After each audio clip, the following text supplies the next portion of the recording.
きなものは強いやつ。弱。さくらはるかだ。ヘドが出る。 Halo Bolo, kali ini Dan Anime akan kembali melanjutkan cerita Spoiler Anime Windbreaker episode 41. Bila yang baru datang di channel ini, jangan lupa untuk tinggalin jejaknya. Oke, gak usah banyak ini itu, langsung saja mulai ceritanya.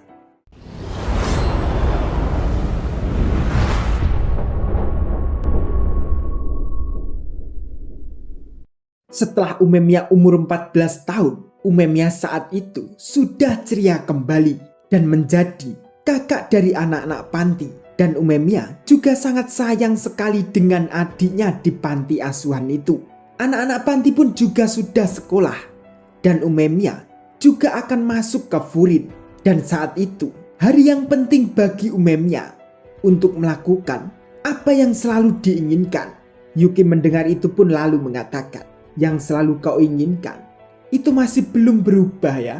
Kupikir bertemu denganmu dan orang Furin waktu itu merupakan sebuah takdir." Umemiya pun menjawab, "Dan itulah kenapa aku pergi ke Furin juga merupakan sebuah takdir." Umemiya pun lalu berjalan berangkat ke Furin. Yuki pun lalu membayangkan saat orang Furin itu menyelamatkan Umemiya. Saat Yuki panik mencari Umemiya waktu itu, tiba-tiba Umemiya sudah digendong oleh anak Furin itu. Dengan paniknya Yuki mengatakan ke orang Furin itu, "Apa yang kau lakukan pada Umemiya?" Orang Furin itu menjawab, "Tenang saja, bocah ini sendiri yang berlari ke arah berandalan. Aku tidak suka mengajar anak kecil tahu." Karena orang Furin itu mengira Yuki akan melakukan sesuatu untuk Umemiya, makanya orang itu menyelamatkan Umemiya. Dari situ Yuki berterima kasih dengan orang Furin itu. Dan ternyata orang itu dulu juga tinggal di panti asuhan Yuki selama setengah tahun. Dan kenapa orang itu masuk ke Furin? Dia hanya tidak bisa diam saja saat orang asing berkeliling melakukan apapun yang mereka inginkan di wilayah itu. Lalu orang Furin itu menyuruh Yuki untuk fokus dan memperhatikan anak-anak itu dari dekat, khususnya Umemiya. Karena Umemiya punya keberanian, dia membawa beban yang amat berat. Fokuslah padanya, seperti yang Yuki lakukan dengan orang Furin itu. Yuki yang melihat Umemiya pun lalu mengatakan, dia tidak hanya berani, ya sebenarnya seseorang anak yang mengagumkan. Dan Umemiya saat itu sudah membantu orang-orang di kota itu. Bahkan orang-orang di kota melihat Umemiya pun menganggap kapanpun Umemiya datang, sudut jalan jadi terlihat bercahaya. Dan saat ada berandalan datang, Umemiya pun lalu mengajak mereka untuk bicara.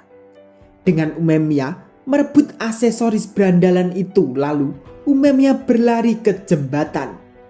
Karena Umemiya tidak ingin berandalan itu berkelahi di kota. Sesampainya di jembatan, Umemiya meminta berandalan itu untuk jangan pernah berkelahi di kota lagi. Berandalan itu pun lalu menyerang Umemiya. Namun Umemiya dengan mudah menjatuhkan mereka. Bahkan berandalan itu pun heran dengan Umemiya. Seakan Umemiya mempunyai kekuatan monster. Karena orang berandalan masih banyak, berandalan pun mengajak untuk menyerang Umemiya dan mengalahkannya. Namun tiba-tiba teriakan keras kepada Umemiya dengan marahnya orang itu. Karena janjian dengan Umemiya, namun Umemiya tidak tahu. Dan itu ternyata Toma Hiragi saat umur 15 tahun.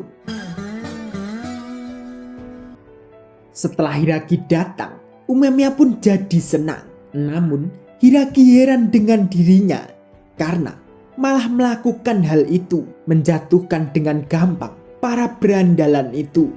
Umemiya pun lalu mengatakan, itu karena Hiragi keren dan sangat kuat. Umemiya pun lalu mengajak Hiragi untuk pergi ke Furin bersamanya. Namun di saat itu, Hiragi dengan Umemiya masih sama-sama keras. Walaupun Hiragi masih bersikap keras dengan Umemiya, namun Hiragi selalu mendengarkan Umemiya. Karena keinginan Hiragi sama seperti Umemiya, melindungi Furin dan melindungi kota. Lalu Umemiya dan Hiragi membicarakan keadaan di kota itu. Umemiya pun lalu mengatakan, saat itu kota sangat repot, seperti revolusi Bakumatsu. Ada musuh yang menyerang dari luar, tapi pertempuran juga pecah di dalam. Semuanya tak terkendali. Selain itu, aktivis Sisi masih berpegang dengan pendiriannya dan terus membersihkan jalannya.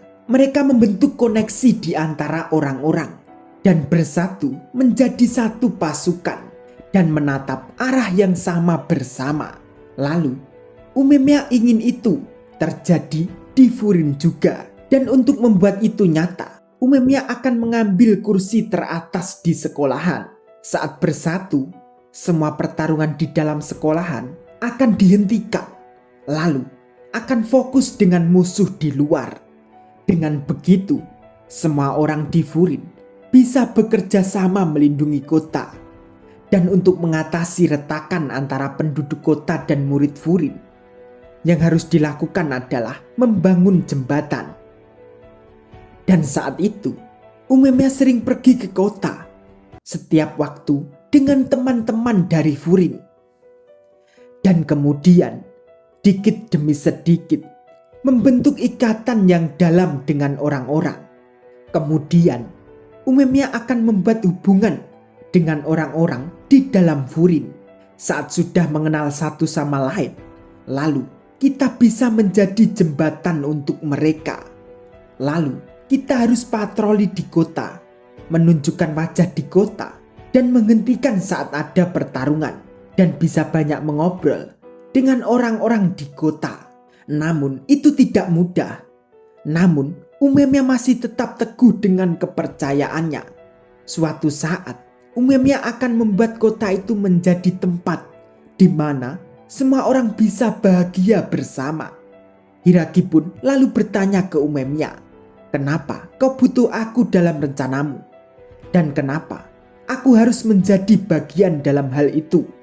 Umemiya pun lalu menjawab, kau adalah petarung yang kuat dan selalu menepati kata-katamu. Ditambah ada banyak orang yang mengikutimu. Kau itu luar biasa. Aku berkata jujur. Hiragi pun masih ingin alasan terbesar dari Umemiya. Umemiya pun lalu mengatakan lagi, itu karena kau bilang, karena kau membenciku. Itu karena kau membenciku, karena itulah ingin kau bersamaku. Yang ingin kulakukan akan menyeret banyak orang di dalam.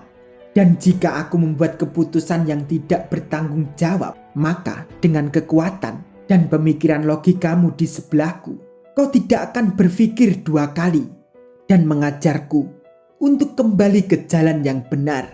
Hiragi pun lalu tertawa dong dan mengatakan, kau sungguh gila.